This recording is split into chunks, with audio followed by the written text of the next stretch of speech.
It's the Roundball Rock Podcast, starring Dave Schilling, Josh Selby, Furkan Korkmaz, Joey Devine, Dylan Ennis, Glenn Rice Jr., Sean Keane, Vaughn Wafer,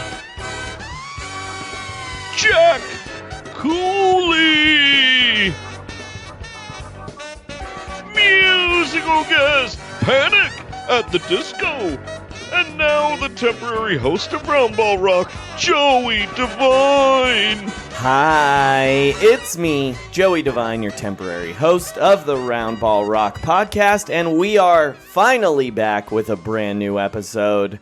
We are back from Summer League. Sean Keane, you're my co-host, permanent co-host, geez.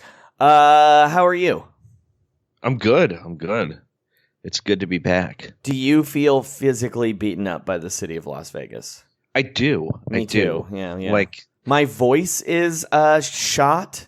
If that's why, in case listeners are wondering why it sounds funny, it's because our friend Josh Androsky took us to a karaoke place the first night of Vegas, and immediately my voice was gone. Yeah, they don't like pump oxygen into the karaoke bars, unfortunately, like they do with the casinos. Which is one of the reasons we didn't podcast from Summer League. Because, again, my voice sounded too sexy. That's true. Yeah. That's true. We didn't want it to get adult content rated. Yeah. We could be banned in Senegal if it's too sensual. But thank you guys. Sorry. I know nothing happened while we took a week off. So literally everything in the NBA is the same. There's in no way, shape, or form was there any news. No. It was just Summer League. Summer League went on. Yeah. It was pretty incredible. But before we get to our show, let's do some business at the top. Hit us up with some questions. We always like hearing from you, our listeners, on Twitter at RoundRockPod, on Gmail at roundrockpod@gmail.com, or call us on the phone, and we have changed the number. Sean, do you have that number at hand? I don't have it. Okay, it'll be in the description of this episode. Sorry. That's okay. Don't apologize. I surprised you with that. But you know what? We've cleaned it up a little bit. Now there's like a smoother introductory message. I'm not going to pick up accidentally anymore. So yeah, call. Does it spell anything? Nothing at all. Oh, great. Cool. I'm glad we changed the number to something else that cannot be spelled. All right. No. It's the same number? Oh, never mind. Yeah. Sorry. It's the same number as ever. Oh, well, then I actually have that then. Sorry, there's just an outgoing message and stuff. Oh, is it from Brooke Lopez? I don't want to spoil it. You got to call and find out. Well, please call us on the phone and ask us questions. The number there is 323-682-0342. Still does not spell anything because it's the same fucking number. All right. Should we get to another piece of business, Sean? Yeah, let's go to the other piece of business. All right. It's Tillman time. It's Tillman time. That's right. Texas Tillman, Trump supporter, steakhouse man, and billionaire buyer. Houston Rockets motherfucker. Tillman time.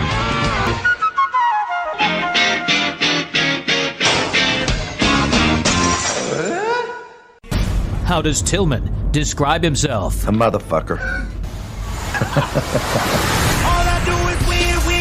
Tillman time. Sean. Yes. This is the section of the show where we talk about Rockets cheapskate owner Tillman Fertitta. And is there a reason why he might be even more of a cheapskate going forward? Yes, there is, Joey. It's because you, Joey Devine, beat the $1 billion buyer slot machine. I vanquished my fucking nemesis. I've never felt this good.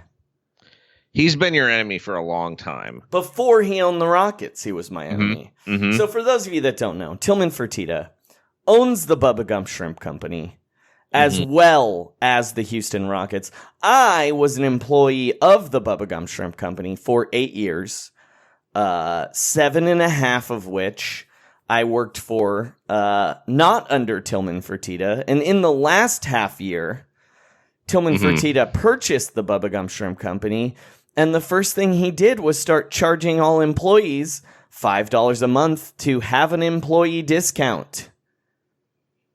Yeah. He's a cheap bastard. He's the billionaire buyer. And we had our little listener meetup last night inside Tillman Fertitta's casino, the Golden Nugget, where there is a Tillman Fertitta themed slot machine. We all put $5 in. And what did I get? $50 fucking dollars, baby. 10 months of employee discounts. So I'm sorry, Jeff Bizdelic, you've just been fired again. And all I've got to say is this. How does Joey describe himself? A motherfucker.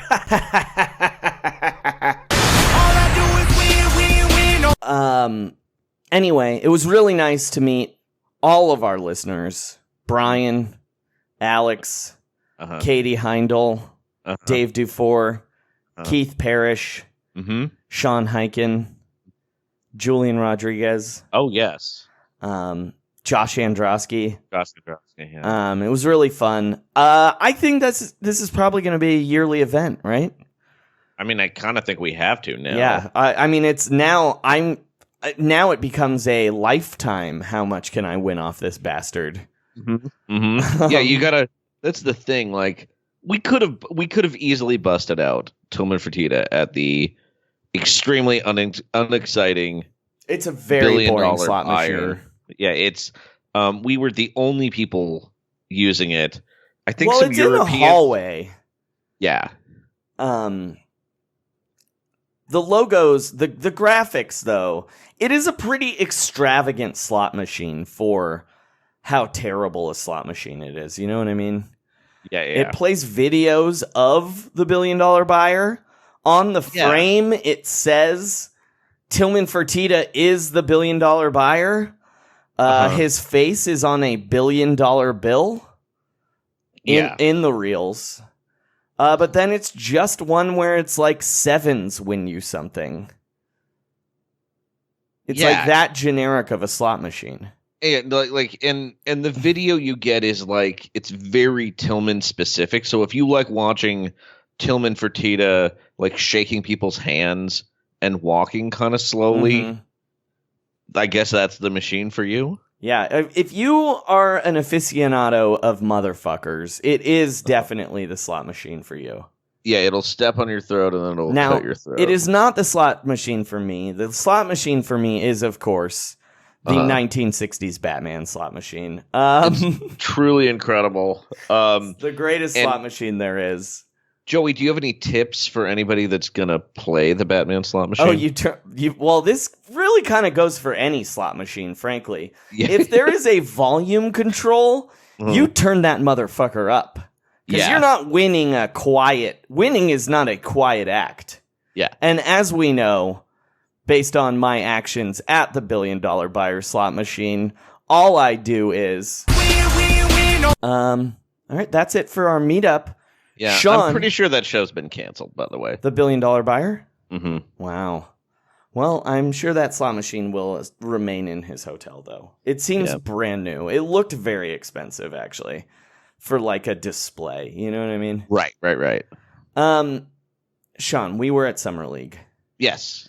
Let's talk about Summer League really quickly. Yeah. What is your favorite thing you saw at Summer League this year? I really enjoyed. I think it was just the Brooklyn Nets team in general. Yeah, we saw a lot of bad games. It seems like we chose wrong for all of our games. Admittedly, this is easily the least pumped about Summer League I'd ever been. Well, I mean, okay, so Summer League, I believe this is probably a bit of an aberration because so many trades weren't completed until like the third day of Summer League. But I believe that's because it was a lot of like odd sign-in trade. There were just so many weirdly complicated trades that actually were just like free agent signings. And normally those... Anyway, it was just, I don't know if it was the timing of the league year or whatever, but it was very strange. And then I think the earthquake freaked people out a lot, too. Yes. There was an earthquake the first night. It ruined Zion, in fact. Yeah. He bumped Zion knees with somebody. only played one day because of 7 minutes total, 7 correct? minutes. He only played, he only played one half. And we had very quickly changed our plans to see Zion Saturday night and then did not see Zion. We didn't at all. We did get to see Alan Smilagic, though, so yeah, that we was won. We were the winners. Yeah, the Latvian teenager from the Warriors who looks like he's in his late 30s, shoots threes, throws crazy passes. He looks like balding. Yeah, he looks like if this is going to be a Warriors fan deep cut. So sorry, the rest of our listeners, but he looks like if you put Brian Cardinal's head on Andres Biedron's body. Yes. Yeah. Yeah. Like early Biedrons, not the not the jet. tan, not tan Biedrons yet. Yeah. Except Smilagic is definitely going to tan. You're goddamn right he is. But who stood out to you? Anybody other than you just liked all the Nets? Because for me, there were two very specific Nets that stood out to me. It was their 6'9" guard and their 6'10" small forward. Rodions and John and Daznan Musa were tight as hell. Yeah. What was your favorite Kurix moment, Joey? I liked when he got in. He was like sort of trying to get Mo Wagner to fight him. Mm-hmm. Yeah, Mo Wagner made a dirty foul. And Kurix spent about 7 minutes just kind of yelling at him to the point that they then got double technicals. And then there was a timeout, and then he continued. He kept getting into him. And that was awesome. Both of them, like, big guys with handles who were just trying to, like, drive and dunk it on people all the time. And probably are, like, a little too confident about their ball handling and passing, but that makes Summer League way more awesome. Yeah. Musa blocked a 3-pointer to end the game. That was so tight. Taco Fall was really fun too. Yeah, although there was this kind of look. I loved watching Taco; it was really fun. But also, I felt a little bit like the crowd was maybe treating him like a circus freak a little bit. You know what I mean? It is true, but people were getting excited because Taco Fall is 7'6". He did not get drafted. He's on the Celtics Summer League team. And I did feel weird about it at first when people were just cheering, but then he did a lot of good stuff. Yeah, and then he it was played awesome. Yeah, it was like, well, you blocked 4 shots. I'm glad people were cheering. He did a dream shake too. Yeah. He drew a charge. A guy tried to draw a charge on him today. We were not at that game, but the guy almost died. I don't know if you saw that. He slid back like 20 feet. I love it. All right, who are you not excited about after watching play Summer League? So this is a guy I already wasn't excited about, and I became extremely unexcited about him. R.J. Barrett of the New York Knicks. Yeah, he was a bummer, man. He was like the worst guy that was supposed to be good. We saw, right? Nope, there was one worse man. And his name is Rui Hachimura. Yeah, because like Barrett was just kind of shooting badly, but at least it was like, I understand what this guy is, and maybe he'll get better at shooting. But Rui, it was like all of his scoring was just on like offensive rebounds. But and not even like that. It was like a very small big man doing like post moves halfway between the elbow and the post. It was That like was the weirdest most thing. college basketball shit on earth. Yeah, it was like stuff you would do if you had post position, but he never did. And then he doesn't really shoot that well when he takes a 12. And he doesn't dribble. And he's not a very good rebounder, it didn't seem like. He just seems like he's like he should be a power forward, but he's kind of small. And he's really jacked. He's a good athlete, but it didn't translate very much. Yeah. Oh yeah. Also, not to pick on my own team, Uh-huh. but man, not super hype for the Jacob Evans experience anymore. He did play better. He had good games, like, but it still yeah. was like I was watching it and I was like, this is not the kind of shit NBA players do. He was not very good at handling like tough ball pressure for sure. No. And that seemed like they were definitely letting him run point because they were kind of like, this would be his job if he has a job. Yeah, we missed this, but Damian Jones played so badly at Utah Summer League that he was traded. It was Sacramento Summer League, actually, Sean. Oh, right, the the California California Classic. Classic, yeah. I just want to apologize to the city of Sacramento and the California Classic itself.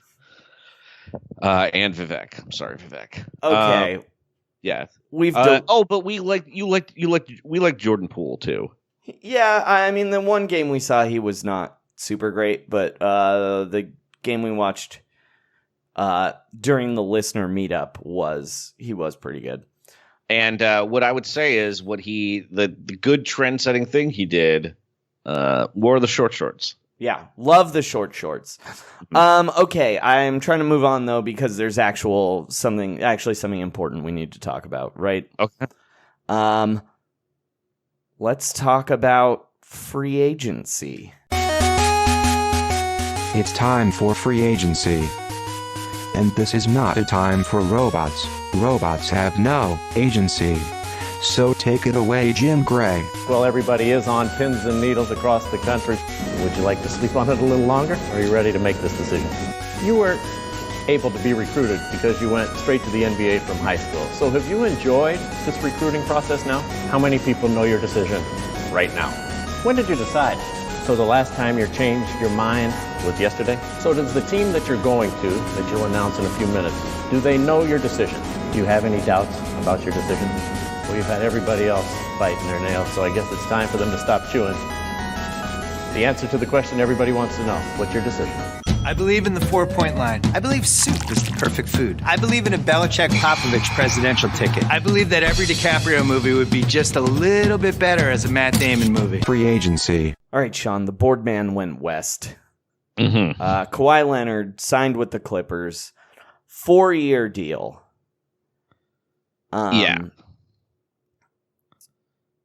And what brought him to the Clippers, Sean? Well, it seemed like it was he wanted to play for the Clippers. They relentlessly stalked him for over a year. Mm-hmm. They tried to buy his logo, but what he really wanted was to play with another All-Star who wasn't LeBron James. Yes. That was his main, and I guess he was trying to lobby Kevin Durant, but Kyrie Irving and Rich Kleiman have combined to keep him in a perpetual state of hypnosis, very vulnerable to suggestion. So Kawhi Leonard told Paul George to demand a trade and come join him. And then he did. Yeah. And then we all learned about this at midnight on the Friday of July 4th weekend. Yeah. So, July 5th, it probably, broke a little before midnight. Insane. Insane. Like, Yes. What are you doing? Come on, man. It was so Kawhi-esque because it was both this very much like, oh, I don't want attention. I'm just going to leak it like an embarrassing political story. But then at the same time, he like actually in everything that people were upset about Anthony Davis and Clutch and going to the Lakers, it really feels like what Kawhi did was so much more extreme. Mm-hmm. Just tricking the Lakers with secret meetings with Paul George and forcing a trade. So Paul George and Kawhi Leonard, welcome to Los Angeles. Yeah. Now here's a weird question, Sean. Uh-huh. It's pretty weird that Paul George just did what Kawhi Leonard told him to do, right? Yes, it is. Because I haven't heard that. Go ahead. No, I just hadn't heard. As far as I know, Kawhi just started recruiting him a couple days ago. Mm-hmm. He literally called him and was like, "Hey, demand a trade," and Paul George was like, "Okay." Yeah.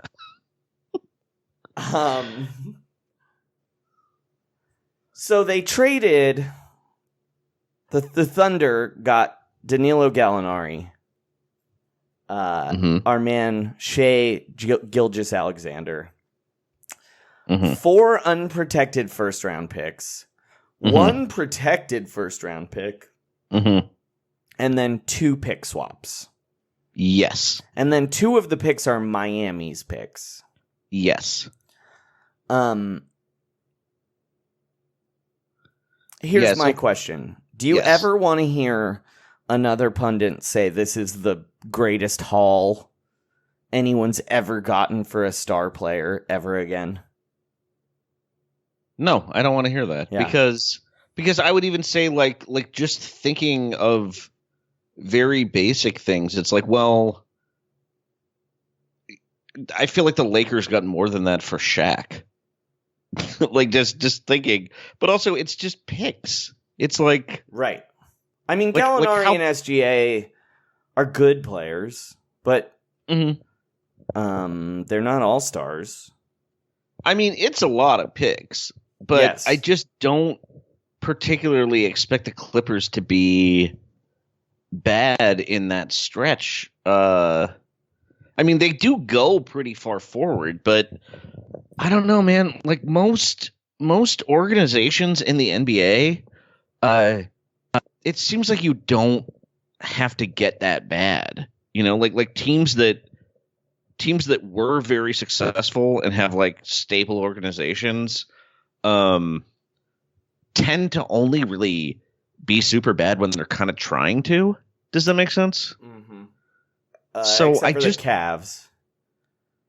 Well, yeah, they did try to compete last year. They were terrible. And they also tried to compete the year they ended up getting the Kyrie pick. Don't forget. Yeah. The few years they were trying to compete when LeBron James was on the Heat. But anyway, yeah, keep going. I was making a knock at Dan Gilbert. The Cavs are obviously not a stable organization. But yeah, it's so it's kind of amazing that there's just 5 straight years where Oklahoma City either gets the Clippers pick or can trade it with their own. Mm-hmm. It's a lot of control. But I kind of don't think it matters that much. Like, it seems like when you have a bunch of superstars, you can just sort of add a lot of people. Right. What do you think the chances are that this is like a Brooklyn Nets situation? 0%? Yeah, I mean, it's pretty low, I think. I don't want to hear about how good picks are anymore. All of the smart teams traded, and the Lakers. You know, I want to make it clear I'm not including the Lakers in this. But like most of the smart teams traded their picks this summer for actual players. Well, and I wonder if they've looked at what the results of the draft are like. Because at the same time teams were like being kind of casual with dealing future first round picks, there were also teams paying a premium to dump first round picks. Mm-hmm. You know what I mean? Like it's just not as much of a guarantee. Like, and also it seems like, I mean, Lakers did draft anyone that's on that team. Who do the Clippers have that they've drafted now? One guy, Jerome Robinson. Mm-hmm. But I mean, that's So- Doc's fault. When Doc was running the team, you know, they should have guys they drafted. Mhm. You know, But it just seems like, but they're also the title favorites. You know what I Right. mean? Like it doesn't seem like it. It's not like they're not important at all, but how many guys do the Orlando Magic have that they drafted, Sean? Like 8. yeah, a lot of guys. Okay, They what about the could- Phoenix Suns? How many guys? What about the Phoenix Suns? They Sean? have to have like 6 guys that they drafted right now, probably, and they've traded 3 guys they drafted like in the last week. Anyway, my main question Mhm. is this Russell Westbrook's fault? You know, it has to be, right? It was like Paul George did re-sign, but with very little prompting was like, oh yeah, that's a way better idea than what I've been doing with this guy. Right. Yeah, it's a little bit, it feels a little bit mercenary for Paul George, I would say. Except it's not, though, because this is where he wanted to be the whole time. I do think it is not the coolest move in the world to demand a trade Yeah, okay. 1 year Royce into Young. your 5-year. I'm just saying, like, he did sign a 5-year contract. Uh-huh. Now, the reason I don't think it's that big a deal is that I think Sam Presti is probably pretty relieved right now. Mm-hmm. Like, Why? I mean, because Say it. the result of this is that Russell Westbrook is now open for a trade, and Sam Presti didn't even have to be the bad guy. Mm-hmm. Paul George requested a trade. Russell Westbrook demanded a trade. Sam Presti, sorry fans, he wanted to keep everybody. He did. Also, 100%, but his hands are tied now. I think this is an important lesson that we learned a long time ago and people kind of forgot. That the Utah Jazz once got a ton for trading Deron Williams. And the key is to not tell everyone that your player has requested a trade. Yes. And then also fight about it for months in the media. Yeah, or, I don't know, have your former Hall of Fame point guard just relentlessly go on a media blitz telling all your plans and secret conversations. Yeah, it's true because they got a ton. They got a ton of picks, and I really don't think they would have if there had been more of a signal. No, about like they're going to get nothing for Russell Westbrook. Yeah, exactly. Because now teams are like, there's people on TV kind of talking mess about him. It seems like Russell Westbrook's trade value is significantly lower than might have been the general perception. I personally would not trade for him because he doesn't do the things that he's best at on the basketball court. I And does would his trade best. for him, actually. And I'll tell you why. I think if you're one of the rare franchises like the Spurs or the Heat Mhm. or someplace like that where it's very clear he's not the boss, Uh-huh. I think you can get him to fall in line. I mean, it's possible. He's just so clearly been in charge. Like, Yeah. literally, the Now I Do What I Want commercial when Kevin Durant left was a real canary in a coal mine as to what Russell Westbrook was going to be doing for the next 3 years. Well, it even seems like he was like that before, though.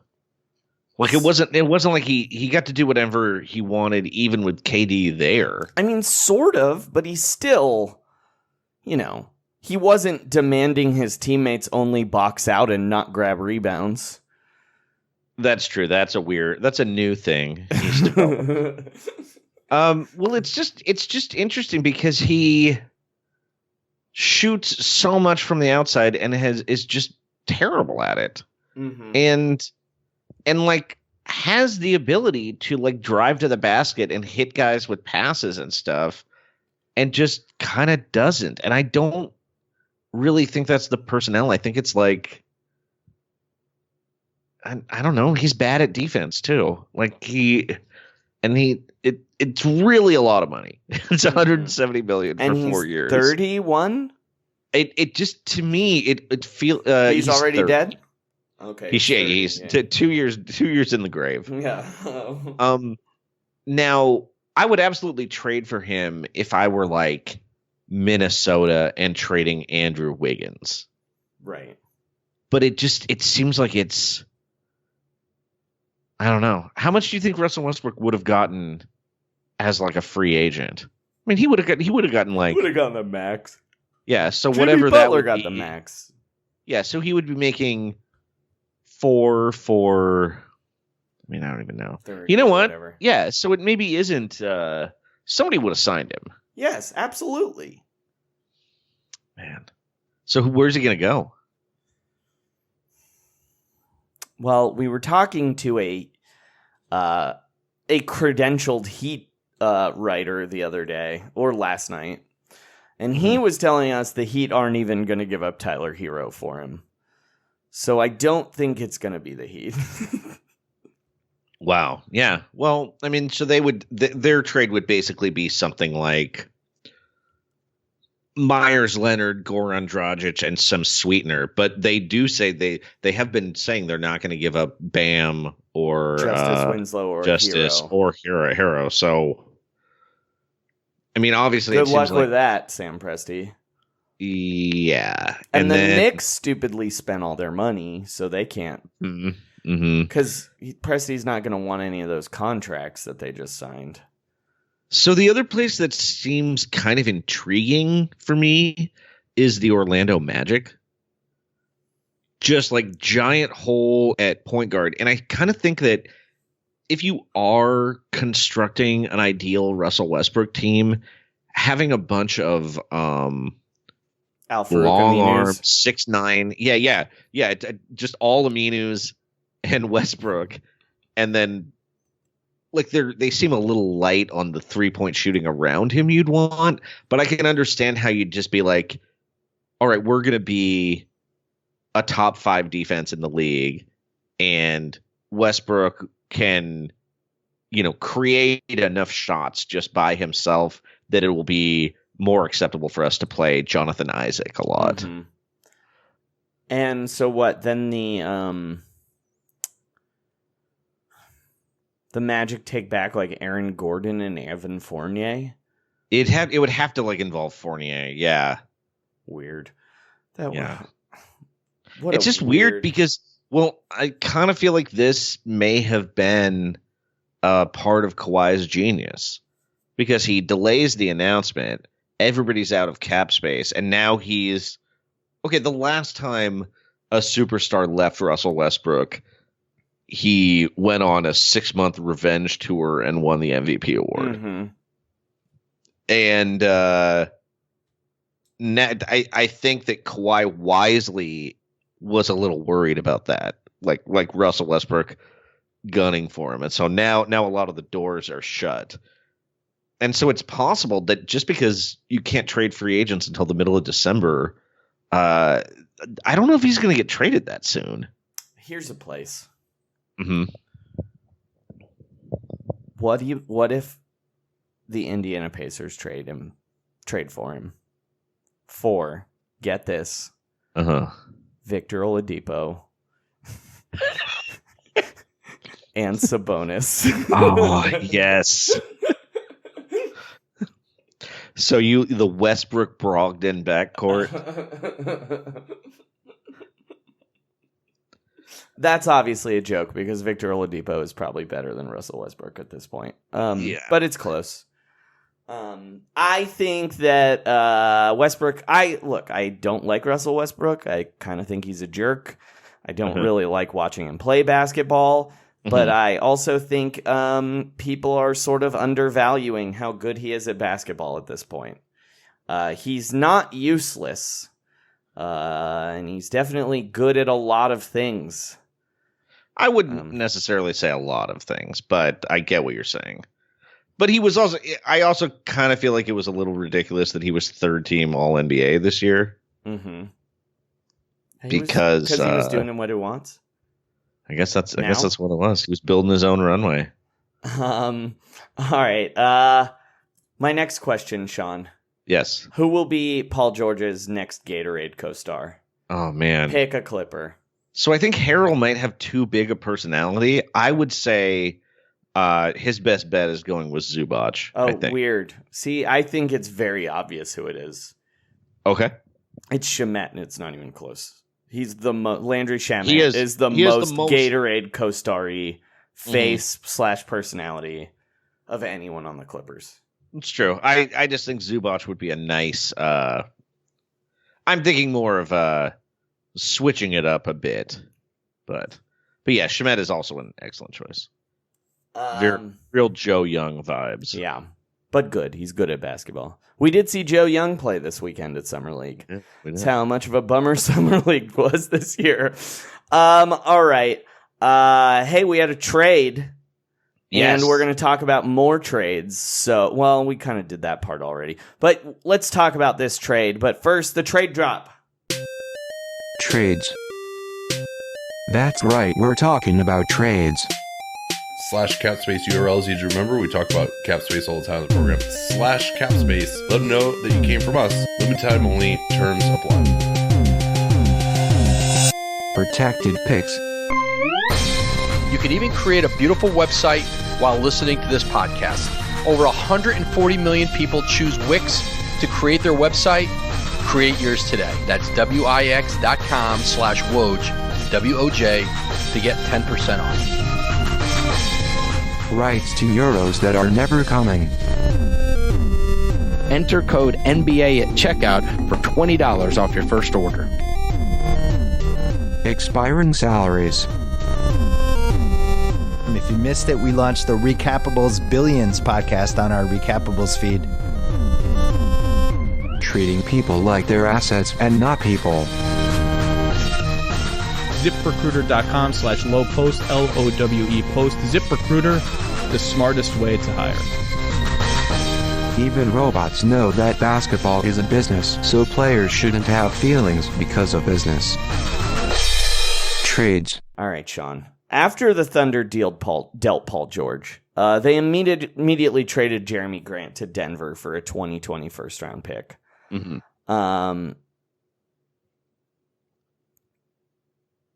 And then, wait, what about this Philly pick? Hold on, yeah. sorry. So they have two picks. They wouldn't. Yeah. So this gives them 2 picks next year because even though they traded, it's just funny that they got this pick for Jeremy Grant, but they have traded their own pick for Jeremy Grant like 3 years ago. It is top 20 protected, so they'll probably get both. And then Philly traded this pick to Orlando and then got it back for Markelle Fultz. Weird. So it's made quite a big journey, but Jeremy Grant. We have definitely proved beyond the shadow of a doubt that he is still worth a 2020 first round pick. Pretty good trade for Denver. I think so too. Pretty good. I mean, I don't think he's as good as I don't think he's as impactful as a lot of people claim he is, but he's like a good little rotation guy. He's good at defense. He's 25 years old. He's Harvey Grant's son. Is that right? I don't Horace know. Grant's I don't nephew? know which Grant. I think he's Horace Grant's nephew. Yeah, and he's signed for 2 more years for like $19 million total. It just seems like he's an excellent fit for Denver. Mm-hmm. Like he's like insurance against Paul Millsap missing 15 to 20 games. And he's he shot threes really well this last year, although he was kind of bad at it the year before. But yeah, just seems like exactly the kind of guy Denver wants, and this is what you should be trading a pick for at this point if you're the Denver Nuggets, and you already have 7 young players on your team. Yeah. And it means you don't have to bring Trey Lyles back, so that's probably a positive. God, that I feel relieved by that, Joey. Even though you traded Donovan Mitchell for him. All right, anyway. God. Let's go back to Russell Westbrook real quick. Yeah. In a dream world, let's forget the salary cap. Mm-hmm. What team is the most Russell Westbrooky team? I think he belongs on the Knicks because this is the point in the career cycle where the Knicks get this guy. It's the Knicks or the Suns for sure. Mm-hmm. Mm-hmm. Oh, you know what? I think the Suns would be. I would like that the most. Westbrook and Booker together. Oh Jesus. Boy.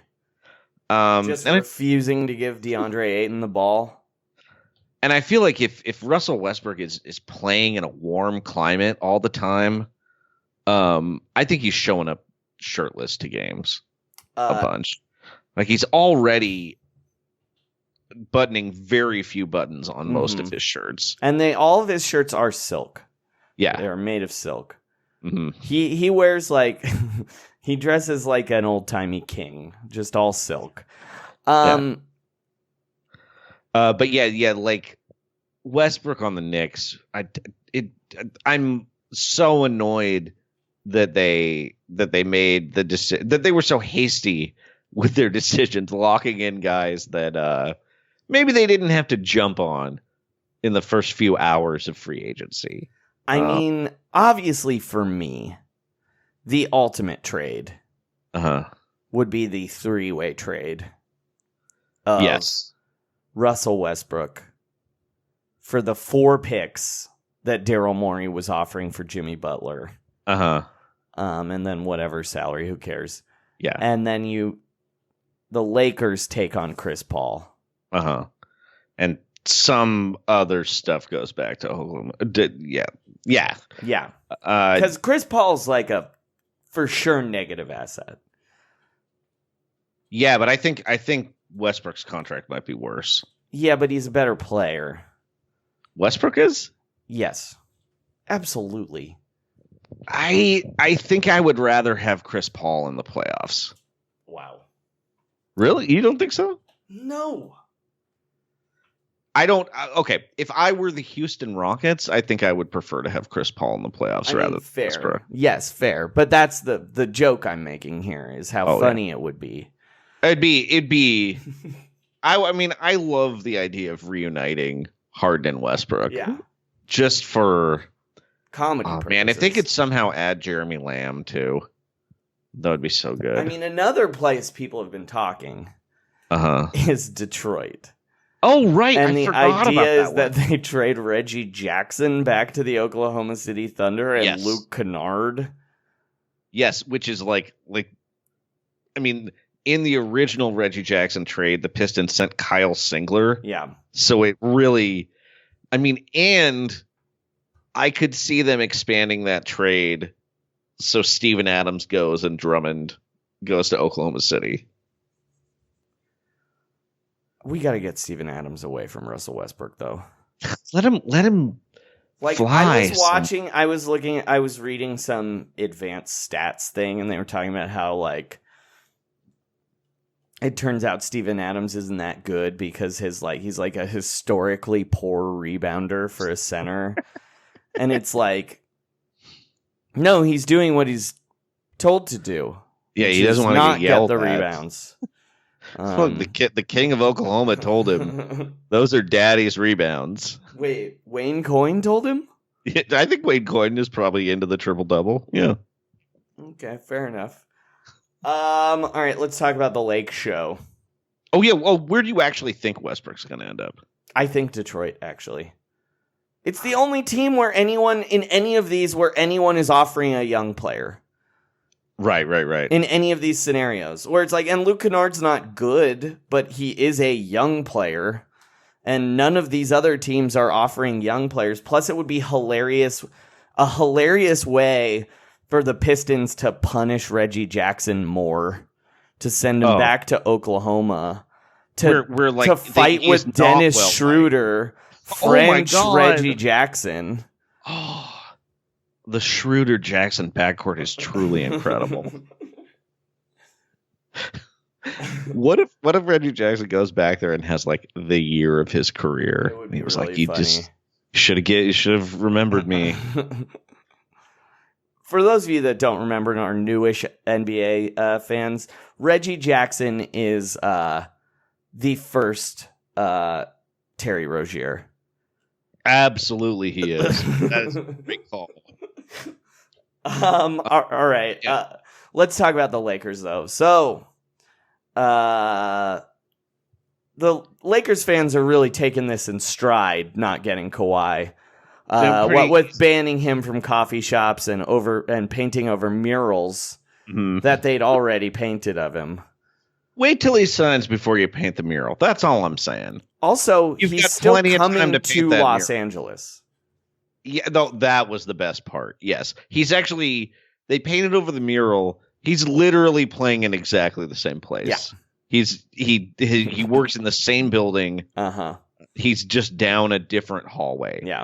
And he wears a different colored shirt. And then that's the difference between immortalized in a mural and total trash. Also, the Alfred coffee chain banned Kawhi from its locations in Los Angeles. And Paul George. Oh, great. Well, I've been to the Alfred coffee locations and not missing anything. That place fucking sucks. It's not whatever, guys. Yeah. Get your shit together, Alfred. Now, granted, it is where Alex Caruso works as a barista in the offseason, so I understand that. All right, so here's who the Lakers have signed since not signing Kawhi Leonard. They got max level cap room. Where did it go? Rajon Rondo. Coming back. Quinn Cook. The tiniest 20-foot specialist. Troy Daniels. Kind of cool. Tainted by being on the Suns. Alex Caruso. It shouldn't be the joke that people are making of him, but gloriously combed over. Yeah. Danny Green. Tight. Snake owner, I learned. Jared Dudley. That absolutely belongs on this team. Maybe doesn't really belong on the floor that much, but he's gonna have so many podcasts now. JaVale McGee. Coming back. Classic. Boogie Cousins. Man, this one bummed me out a little bit, I have to say. It was obvious, though. I'm happy for Boogie. I would prefer that he wasn't. It's a bummer he didn't get paid as much as he should, though. Like, the NBA, pay Boogie Cousins. Come on, dudes. I think he's going to be pretty good. He's making almost less than JaVale McGee. It's like, come on, man. Yeah, the aspect of this, if Laker fans disappointed about Kawhi, understandable, but I think Boogie is an incredible fallback option, considering all the other stuff they were still able to do. And you're paying him $6 million for no reason other than, I guess he was hurt, but Boogie, he's getting I think he's getting 3.5. Okay, either way, you know what I mean. You're paying him under $6 million, at 15% of his value at most. Yeah. Also, bad person, Avery Bradley. Yeah. Also, one of the worst players in basketball last year, Avery Bradley. What other? So guard? not only is he a sex criminal, but also one of the worst players in the NBA. Very cool. Year before, too. Yeah. Yeah. And then finally, the man who will be haunting Staples Center until the end of time, Kentavious Caldwell-Pope. Oh my God. Anybody who says that Rich Paul isn't a good agent needs to look at Kentavious Caldwell-Pope, who was under house arrest. Yeah, he was like literally playing games in an ankle bracelet. And he got 2 more contracts from the same team he was on house arrest with. Incredible. Like, I want to just write, like, imagine the things we could do if Rich Paul was our agent, Joey. Yeah, it'd be tight. Rich Paul, sign us. Yeah, please. Also, yeah, Kentavious Caldwell-Pope, this is like kind of a reasonable contract, but he's such a bummer. Yeah, no, like this is the right amount of money for KCP for the first time ever. Right. But it just seems weird. He seems like a ghost that is haunting the Los Angeles Lakers. Yes. Reminding them of the post Mamba pre-LeBron days. What's crazy is he's still really young. He's like 25. All right, you know who their starting point guard is going to be? I do, but please tell me. LeBron James. Oh, damn. They went out of their way to announce that LeBron James is their starting point guard for reasons. That's so they sick, signed man. 3 point guards. That's 4 right, if you they count did. Caruso. Troy Daniels is like point guard sized, but he's a shooting guard. No, I would say that's 4 point guards, Yeah. but you got to move LeBron down because that's so this is like Ben Simmons style. Well, it's like rookie LeBron James style. Right. Absolutely. So he's going to play. They're not going to start Rondo, and they're going to play like LeBron next to Danny Green. Who are their starters? Boogie and AD. AD. Kuzma. Danny Green. LeBron James. That is not the fastest team. Danny Green does seem like he is a very ideal fit for this. Next to LeBron James specifically, yeah. If only Cleveland could have harnessed that. Yeah, if only Cleveland had had LeBron James. If they and Danny Green when they were young. Danny Green in the second round. Yeah, if only change things. Instead of having Danny Green rain down like just barrages, trebuchets of 3-pointers. For those of you that don't know, Cleveland drafted Danny Green and then cut him for no reason at all. Yeah, they did. And then the Spurs took him, and he proceeded to beat LeBron James in the finals. All right. I mean, how would they have known who he was when he was, winning the national title? You have you have a theory about LeBron as point guard. Yes. Do you want to? Yeah, he's worried about his All-Star / All-NBA legacy, and he thinks that as long as they just announce that he's a point guard and they keep saying he's a point guard, everyone will forget that LeBron has been a forward his entire career. And specifically, this may really screw over Mike Conley Jr. Well, I was thinking about this today, and I realized, look, Mike Conley doesn't care about the All-NBA part, but he does care about the All-Star part. Yes. So if I were Mike Conley, I would tell my agent to get on the phone and start working on trades to get Russell Westbrook to the Eastern Conference. Oh yeah, to clear him out, right? Yeah. because now you're looking at Harden and Curry and LeBron are going to be locks at guard. Also, he's going to have to start throwing somewhat dangerous alley-oop passes to Donovan Mitchell. You know what I mean? Like, Utah is pretty safe for the playoffs, but if he can get Donovan Mitchell a mild ankle sprain, that will also knock out his competition. Yeah. But this is clearly LeBron is worried about the distinct possibility of fired up Clippers Nation voting in Kawhi Leonard and Paul George to start the All-Star game. And that is unacceptable to Bron. Okay. Let's talk about Memphis. Oh, yeah. They signed Tyus Jones, 3 for 28. And they let DeLon Wright go for 3 for 29. Yeah.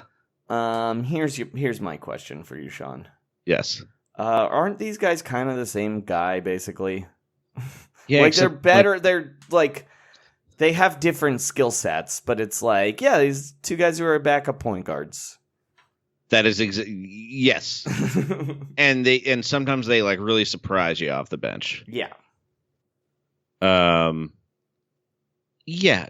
I think Tyus Jones is maybe a little bit better of an outside shooter. DeLon Wright is much bigger. Yeah. Weird switch. Weird, like, non-trade trade. Yep. Although, I guess conceivably the Timberwolves could match that deal still. No, they announced like an hour ago they weren't matching. Oh. Well, congratulations, Tyus Jones. Okay, and then our final story of the day. Yes. Sean, you're going to have to explain this to me because I still don't really understand what happened. Okay. So, when you were allowed to start signing contracts on Saturday, I think, the Knicks signed 5 of the 6 guys they'd acquired, but there was apparently some kind of problem with Reggie Bullock's physical. And the Knicks had agreed to make a deal with him for 2 years and $21 million. Now they've announced they're reworking it because of an issue.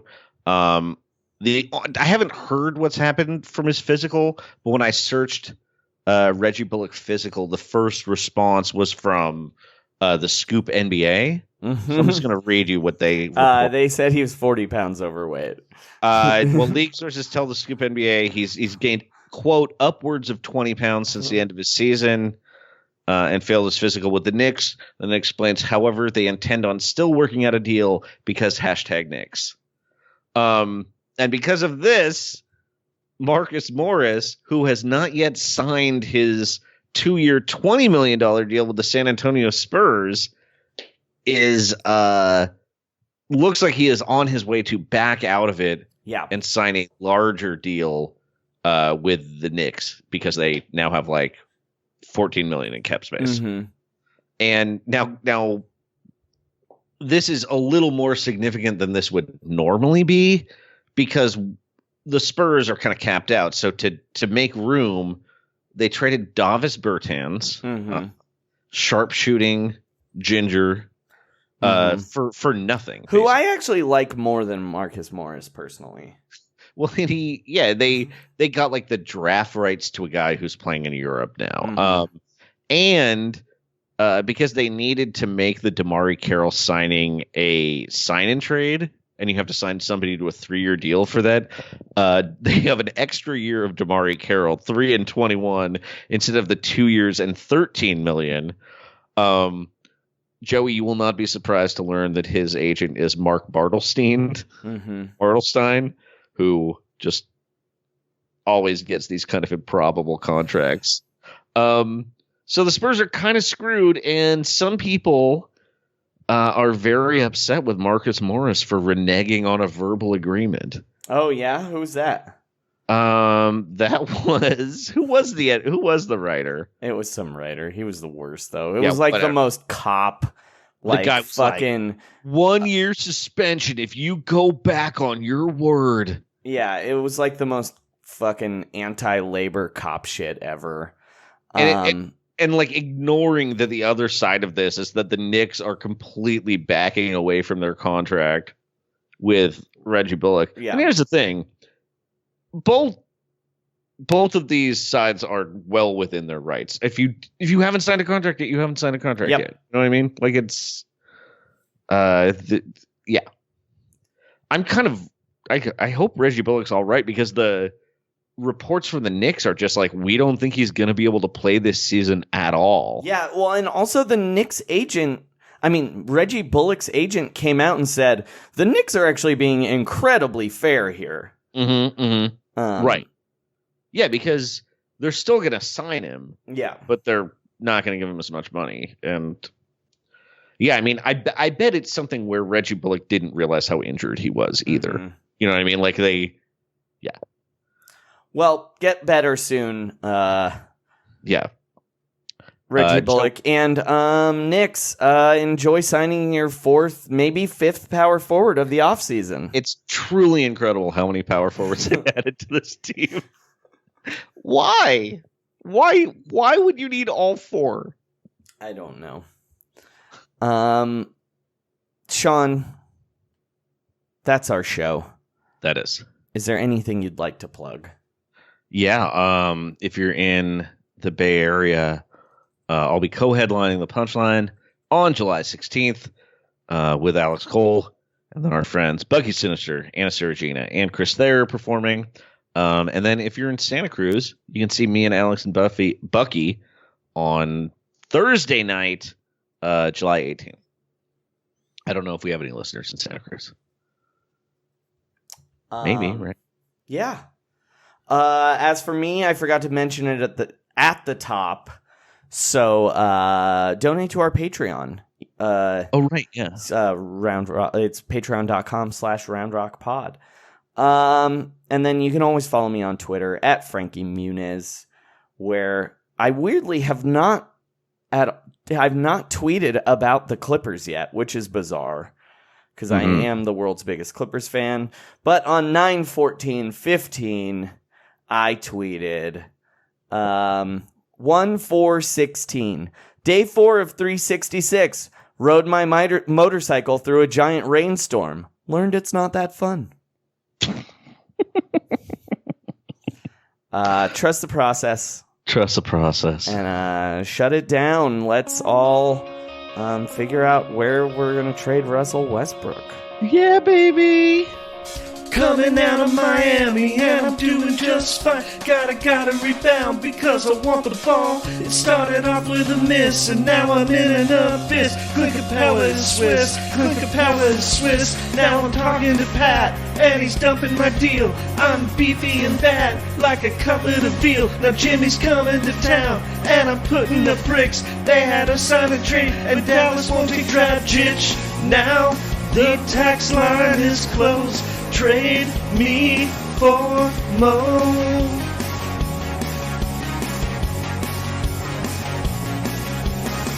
I just can't shoot, it's killing me and taking up cap space. Jealousy can't contest a big man's 3. Getting hands on basketballs, choking on that foul calls. But it's not a big fence league, the big 3 is calling. I feel the bench under my thighs, 'cause I'm Mr. Whiteside.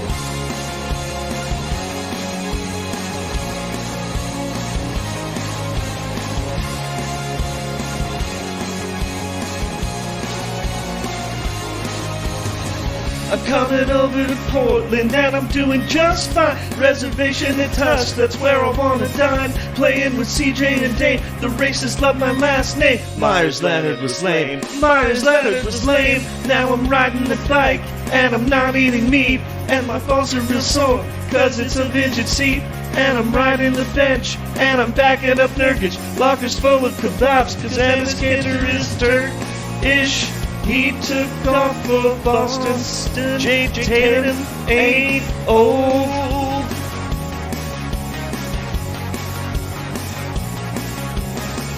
I can't play D, it's killing me. Can't guard the pick and roll. Efficiency, advanced stats on my enemy. Ruining the Blazers' fun. buying an illegal gun, but I'm just not likable. Portland, you ain't calling. I got a max, I barely try, 'cause I'm Hassan Whiteside.